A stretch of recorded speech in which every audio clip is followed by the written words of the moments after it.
जो आज हम लोग नवम क्लास में समूहीकरण एवं वर्गीकरण के पूर्वाभ्यास के बारे में पढ़ेंगे। तो सबसे पहले जो अरस्तु जो वैज्ञानिक थे, इन्होंने जीवों को आवास के आधार पर दो समूह बनाए। सबसे पहला है जलीय जीव, दूसरा है स्थलीय जीव।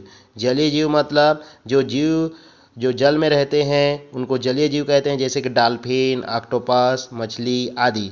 उसके बाद स्थलीय जीव जो जल के बाहर जो जीव निवास करते हैं उन्हें स्थलीय जीव कहते हैं, जैसे कि मोर, बाघ आदि। उसके बाद दूसरा वैज्ञानिक आए जॉन रे। इन्होंने 1686 में पौधे के बाह्य लक्षणों को आधार बनाया। मतलब इन्होंने क्या किया, पौधे के बाहरी आवरण को ही देख के उनको आधार बनाया, लेकिन आंतरिक अंगों को उन्होंने छोड़ दिया। उसके बाद कैरोलस नाम के जो तीसरा वैज्ञानिक आए, उन्होंने क्या कहा कि दुनिया के सभी पौधे को वर्गीकरण किया। दुनिया में जितने भी जो पौधे हैं इन्होंने ही वर्गीकरण किया था। उसके बाद इन्होंने पौधे के विशिष्ट गुण जैसे फूलों में नर एवं मादा अंगों की उपस्थिति व संख्या के आधार पर वर्गीकरण किया, जिसे लैंगिक वर्गीकरण कहते हैं।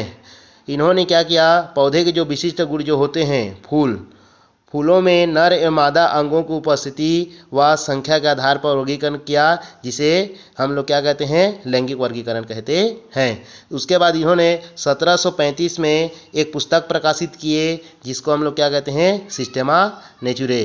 इसके बाद इन्होंने जीव जगत को दो वर्ग में विभाजित किया। सबसे पहला है पादप जगत। जितने भी जो पेड़ पौधे आते हैं उनको इन्होंने पादप जगत अंतर्गत रखा। उसके बाद दूसरा है जंतु जगत। जितने भी जो जीव हैं जो चल फिर सकते हैं उनको जंतु जगत के अंतर्गत रखा।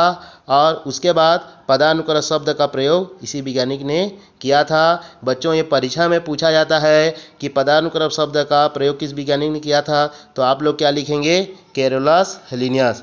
उसके बाद ये परीक्षा में ये भी पूछा जाता है कि 1735 में प्रकाशित पुस्तक का क्या नाम है, तो आप लोग क्या लिखेंगे, सिस्टेमा नेचुरे। धन्यवाद बच्चों।